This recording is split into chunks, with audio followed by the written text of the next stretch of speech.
everybody, welcome to the Garage of the Court of Public Opinion. Facebook posting for today, which of course is then, or the dialogue. What do they call it, Pete? Not the dialogue, what is it? The voice track, whatever it is. They take that and they put that, thanks to Andy Martin, they put it as a podcast, and you can pick that up wherever you get your favourite podcasts from.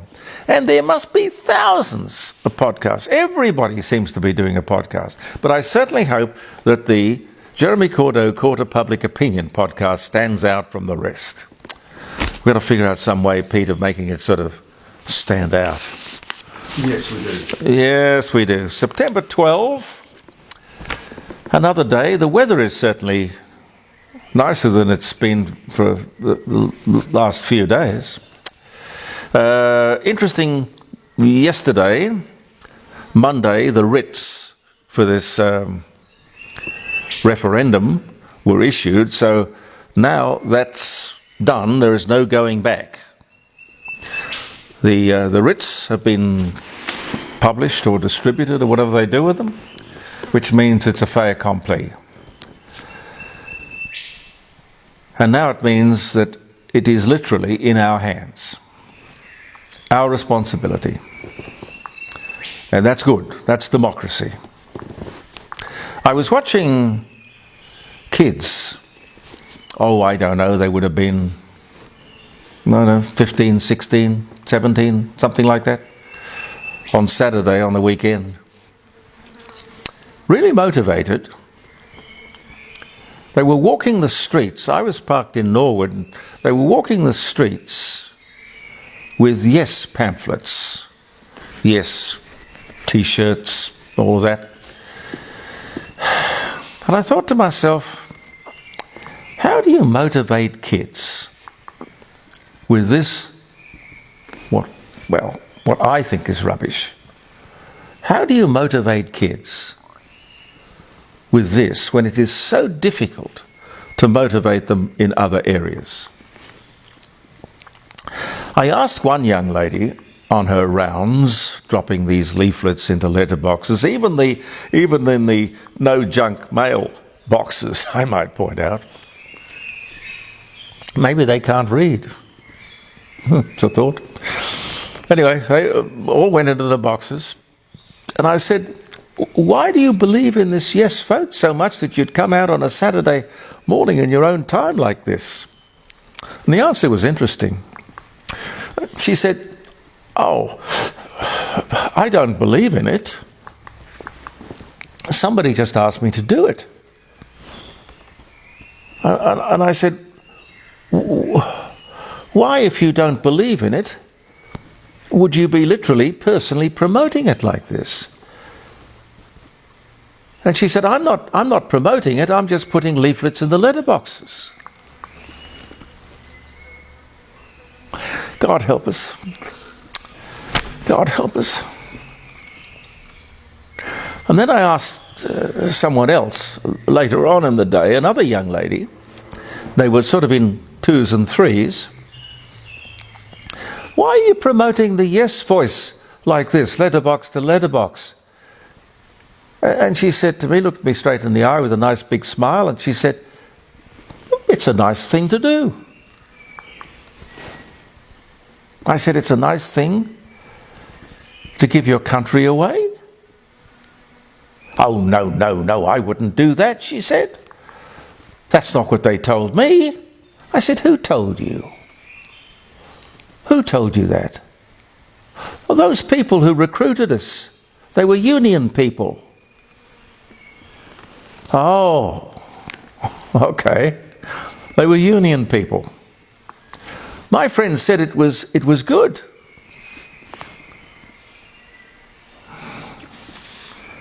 I don't know. Pete, you and I were 18 once, weren't we?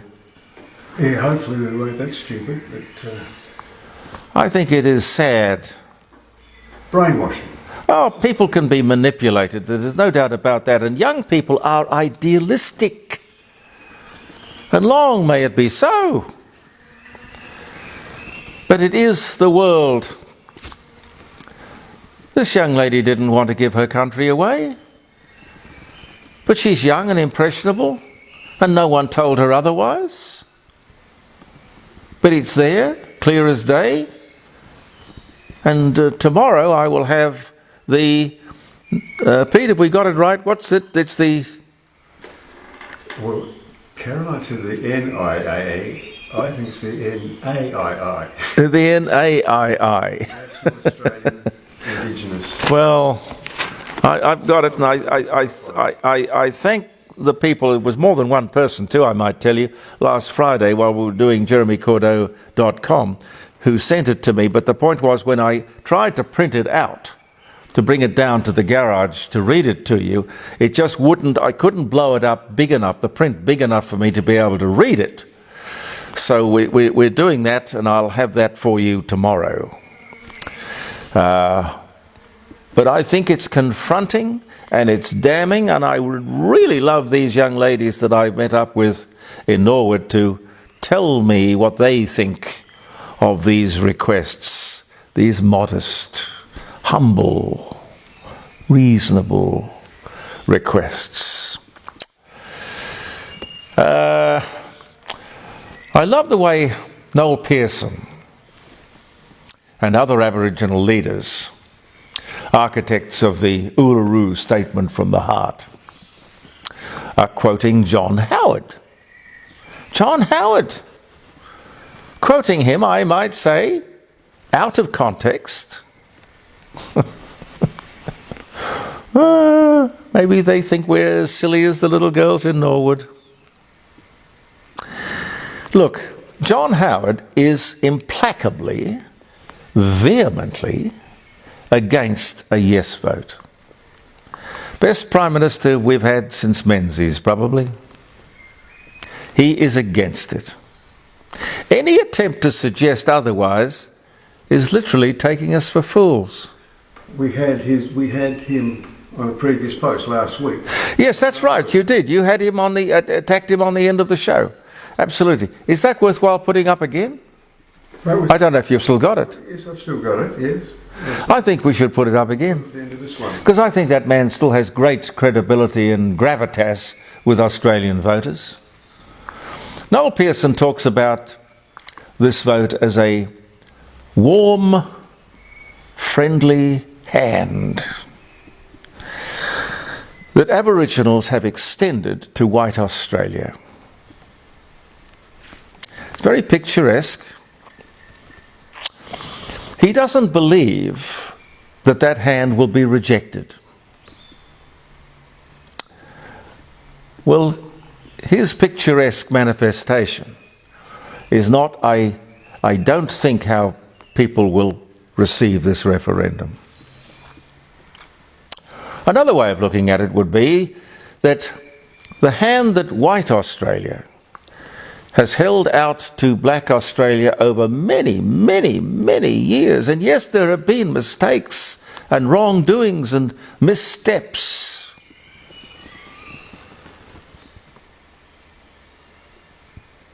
But people trying to help, that hand, helping hand, has been disrespected.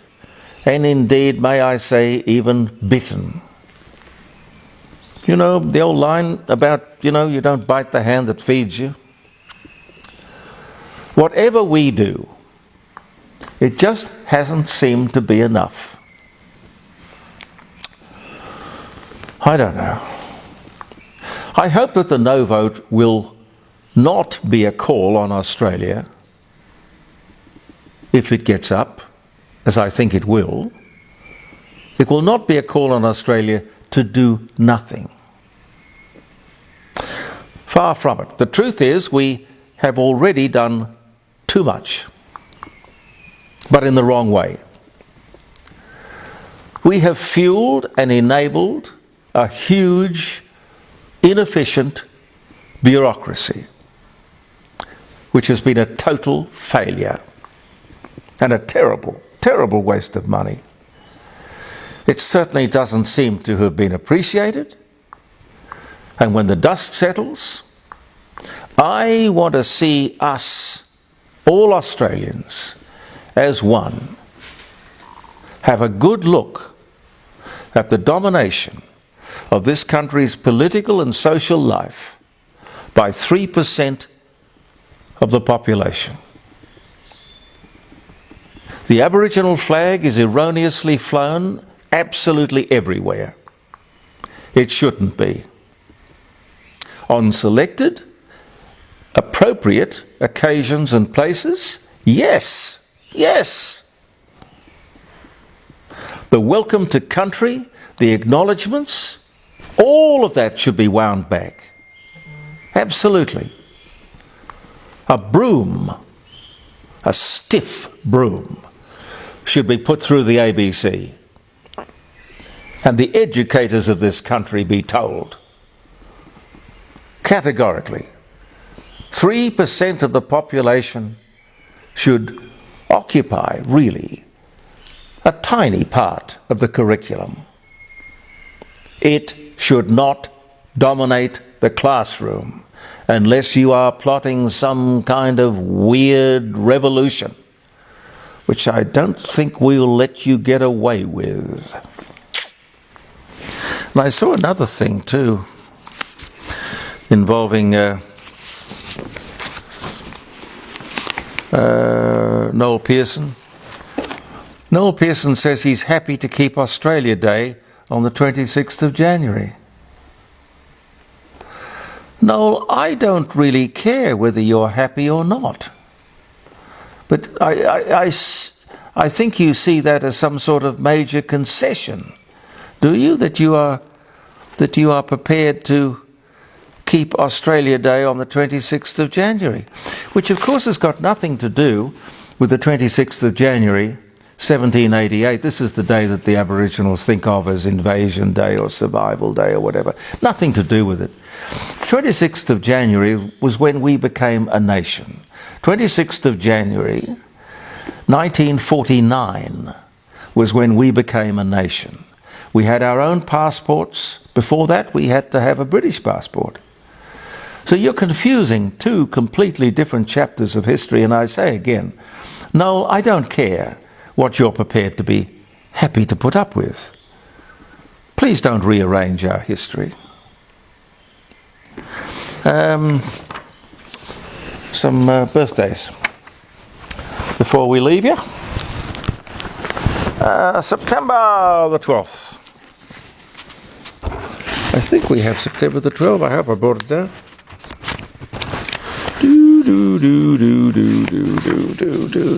September 12th. You, Pete, didn't come across here and steal it, did you?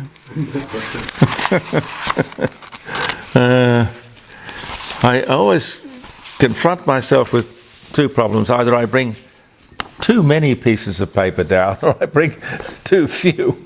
I don't know. No, I got it. September 12th. 2001. Same day as the day after the September 11 business. Ansett Australia, Australia's first commercial interstate airline, collapses due to increased strain on the international airline industry, leaving 10,000 people unemployed. I well remember that day. I remember that day because I was actually in a Ansett aeroplane coming back to Adelaide from Queensland. And I remember how the stewardesses, the hostesses, the attendants were crying. They were broken up. They really were. It was a very, very terrible moment for them. And it need not have happened. It really need not have happened. It was all about Air New Zealand and it's a very complicated story which I won't go into here. But these things can be avoided. September 12, yeah. 1624, the first submarine. What?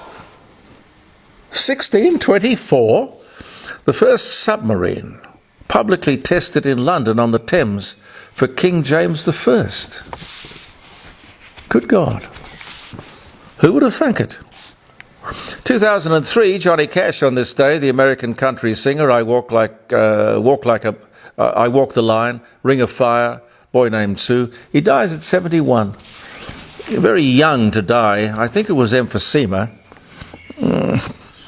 It wasn't a very good ending for John Cash. I loved him. He's a great singer. 2022, Queen Elizabeth II's coffin makes its ceremonial procession down the Royal Mile, Edinburgh, from the palace to the cathedral, where 20,000 people queue to pay their respects. 1792, court-martial begins for the instigators of the mutiny on the Bounty on board HMS Duke in Portsmouth Harbour, presided over by Vice Admiral Samuel Hood. 1792. Samuel Hood, the name Hood, lived on, having several boats named after him. One of them, of course, being the, I think it was a battleship, which the Bismarck sank. Wasn't it, Pete? Yeah, I believe so, yeah. The Hood. Raymond Burr in 1993, Canadian-American actor, Perry Mason, Ironsides, dies of liver cancer. Good friend of Caroline's father. Andrew Peacock dies at 76, which, you know, being 78, I say quite happily, ain't old. Young man. Dear, oh dear. Casanova, 1755, lover, famous writer, adventurer, sentenced to 5 years imprisonment in Venice without trial for affront to region and common decency. Wonder what he did. Well, I suppose he'd done enough. And 1953, American Senator John F. Kennedy, he was only 36. He married Jacqueline Bouvier, 34, in Newport, Rhode Island. 1953, Anthony Perkins, American actor, Psycho, Friendly Persuasion, singer. He dies of AIDS in 1992. Jennifer Hudson, American Academy and Grammy Award-winning actress. Born in Chicago, Illinois in 1981. 490 BC, the traditional date of the Battle of Marathon, where a small Athenian force defeats the Persian Empire. Goes to show you, can be done. Peter Mark Roget, British, well, inventor of words, I suppose. You know, Roget's thesaurus. He dies at the age of 90 in 1869. Linda Gray, the American actress. Sue Ellen Ewing in Dallas. Born in Santa Monica in 1940. One more. And the world's first patent for synthetic rubber, granted a patent for one Fritz Hoffman. The year was 1909. And if you are celebrating, having a birthday, or it's a day of celebration for one reason or another, hope it's going to be a very happy day. We might leave you with that reprise of John Howard's comments on The Voice. I think we can all benefit from his wisdom. I'm Jeremy Cordeaux. Peter Clayton and I will be back tomorrow. We'll see you here in the Court of Public Opinion on Facebook and, of course, on Friday, live streaming from the dining room table. Believe in yourself, and bye for now. All right, let's speak about The Voice, Mr. Howard. We're on the eve of the referendum for the Voice to Parliament. Anthony Albanese will tomorrow announce the date. What's your message to Australians at the start of this campaign? Well, the campaign's been going for a while, but my message is if you are intending to vote no, hold hard to that intention. Don't be blinded by an avalanche of publicity. There's a lot of talk that the Yes case has millions of dollars. Well, I think Clive Palmer spent tens of millions of dollars with very little result. Australians are very hard-headed when it comes to politics.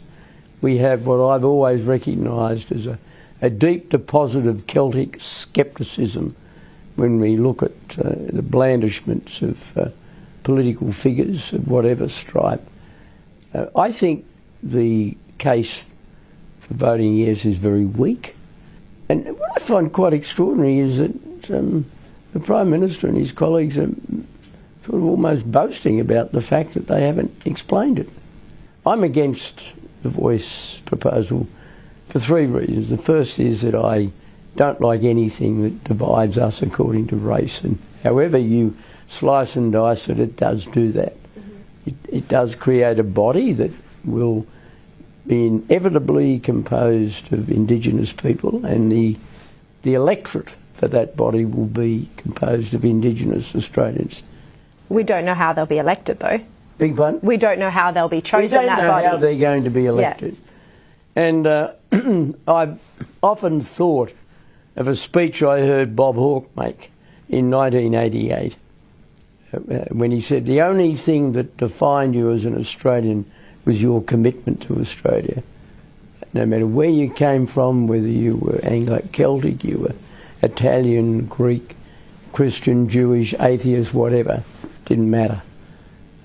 You were defined by your commitment to Australia, and that's how it should be. Yet this proposal defies that, defies the declaration of the person I regard as the most successful Labor, and I stress the adjective, Prime Minister that Australia's had. Now that's the first reason I object to it. The second reason I object to it is that I fear that in the hands of an activist High Court, and bear in mind that only 3 years ago the High Court of Australia decided that an Indigenous person could never be categorised as an alien, even though that person was born in another country, owed allegiance to another country, and in every other respect was an alien.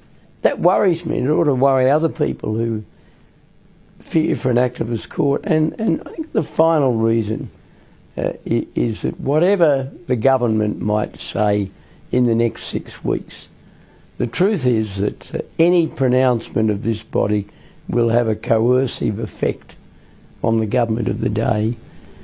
And if this body proposes something that the government doesn't like, every man and his dog, to use an Australianism, will be yelling at the government to do what they're told, because this, after all, is the body which represents Indigenous people. And you've gone through all this trouble to insert it in the Constitution, and now you're going to ignore their advice. How can you possibly do that? And that is how politics can work in this country. We've seen debate over whether the Uluru Statement from the Heart is 1 page or 18 to 26 pages. Anthony Albanese says the suggestion that it's more than 1 page is a conspiracy. We've seen ABC journalist Lee Sales give advice to the ABC that it would be misinformation for anyone to say it's more than 1 page. My colleague Peter Credlin was censored for her view that it runs to 26 pages. What do you think about all of this? Well, I think that just illustrates the extraordinary muddle that the government's got itself into. I mean, there are countless instances of the Prime Minister saying that he's in favour of having a voice, a treaty, and truth-telling. Now that's the essence of the Uluru Statement from the Heart. And I don't think there'll be too much talk about 1 page versus 26 pages if the voice gets up. There'll be plenty of people who are saying the next thing is a treaty. Now, I think of all the absurdities coming out of this debate, there is nothing more absurd than the notion of making a treaty with the Indigenous. How can you make a treaty with yourself? Treaties are made between sovereign nations. We have treaties with other countries. We don't have treaties with bits of ourselves. And it only has to be stated to be realised as a complete absurdity. We're seeing a lot of corporates and sporting codes come out and back the voice to Parliament, some of them running strong campaigns. Qantas has painted yes on the side of some of its planes. What's your view of this? Well, I think the Qantas example is probably the most egregious of all. My view is that large companies should be neutral because they have a lot of employees, they have a lot of shareholders, they have a lot of customers, and there's no way they can speak for them. And I did make some personal representations for the leaders of two of the sporting bodies that I'm close to. And oh, did you? Yeah. I just simply said, why don't you just stay neutral? Yes. And they said, oh, well, I think their governing bodies wanted to take a position, but how on earth can a large sporting... Take a body like the AFL, which is the largest football code by far in Australia. Well, they're not necessarily player-wise, but certainly spectator-wise. They've taken a position. Does that mean that every single club is going to advocate a yes vote? I know for a fact they won't, because I've spoken to people who are involved in the running of the individual clubs who quite resent the fact that they're there's an attempt being made to dragoon them into supporting it.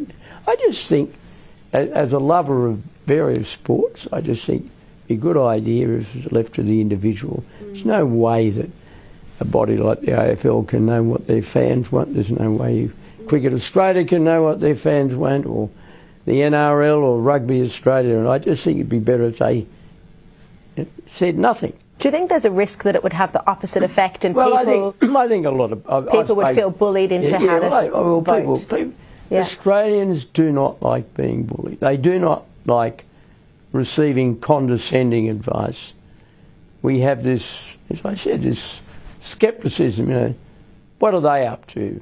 What do they want? That's the sort of reaction that you get, and I don't think that's going to help the yes case. I hope it doesn't. Do you still think it's on track to fail, the referendum? Well, I can only take the advice of... I can only note what the polls are saying, and the polls are trending. But I've seen a lot of polls, and I think what's happened is it started off with a big lead. Yes. And as questions have arisen, that lead's whittled away.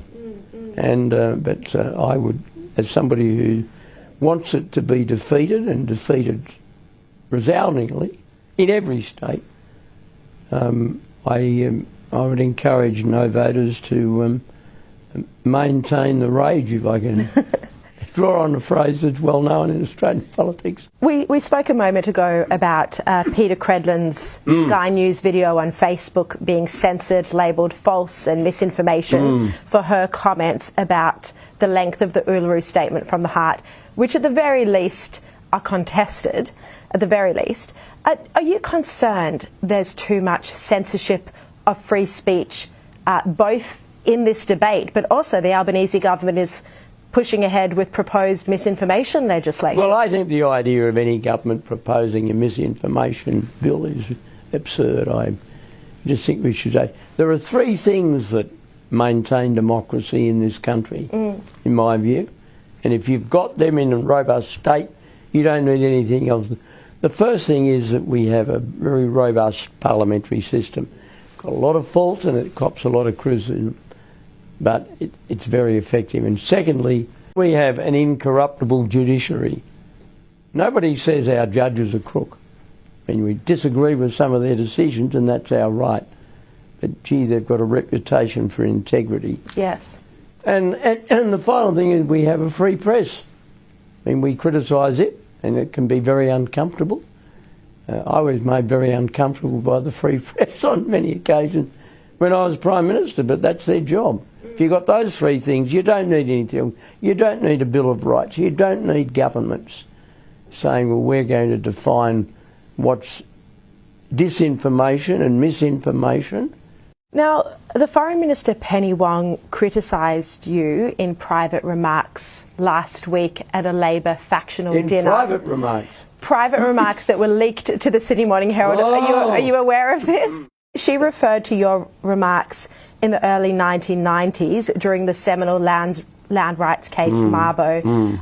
She said that, when you held up a map of Australia on the 7:30 report, Wong said that your arguments were exaggerated then, and then she said that fears about Mabo, the apology, and the same-sex marriage haven't been realised, and she's saying the same would be the case for the voice to Parliament. Do you think you've been on the wrong side of history before? No, I don't think I've been on the wrong side of history. I remember that it was in relation to some land claims that have been made, and I was referring to the fact that there were claims. I don't think there's anything particularly odd about that. And I voted no to same-sex marriage, and I don't apologise for that. Why should I?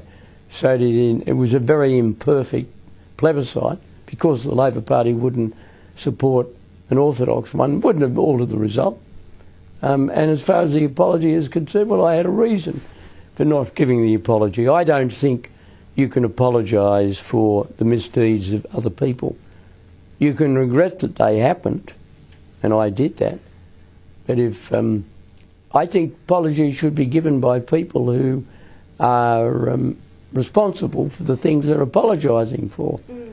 And I was being asked to apologise for the misdeeds of others, and I wasn't willing to do that. And a lot of people agreed with me, a lot didn't. Does that put me on the wrong side of history? Well, I'll leave it to the historians, and the Australian people didn't think that because they re-elected my government several times after I had declined to give the apology. Anthony Albanese said in an interview with Neil Mitchell that he hadn't read the full Uluru Statement from the Heart. At the same time, it was one of the commitments he made the night he won the election to implement the Uluru Statement from the Heart in full. Do you think there is a concern that he's not across the detail and that, specifically he hasn't read this? Well, I think the cavalier approach he took in that interview, and he said, I haven't read that, why would I? Well, I think if you want to change the Constitution and you're the Prime Minister, you should read every damn bit of paper about it that you can possibly absorb in the time available. Mr Albanese is not respecting the Australian people by explaining exactly what is involved, and it's not good enough for him in answer to a question to say, why would I read 26 pages? You've got to learn, you've got to read a lot more than 26 pages to be a successful Prime Minister. John Howard, an honour to speak with you. Thank you so much for your time. Thank you.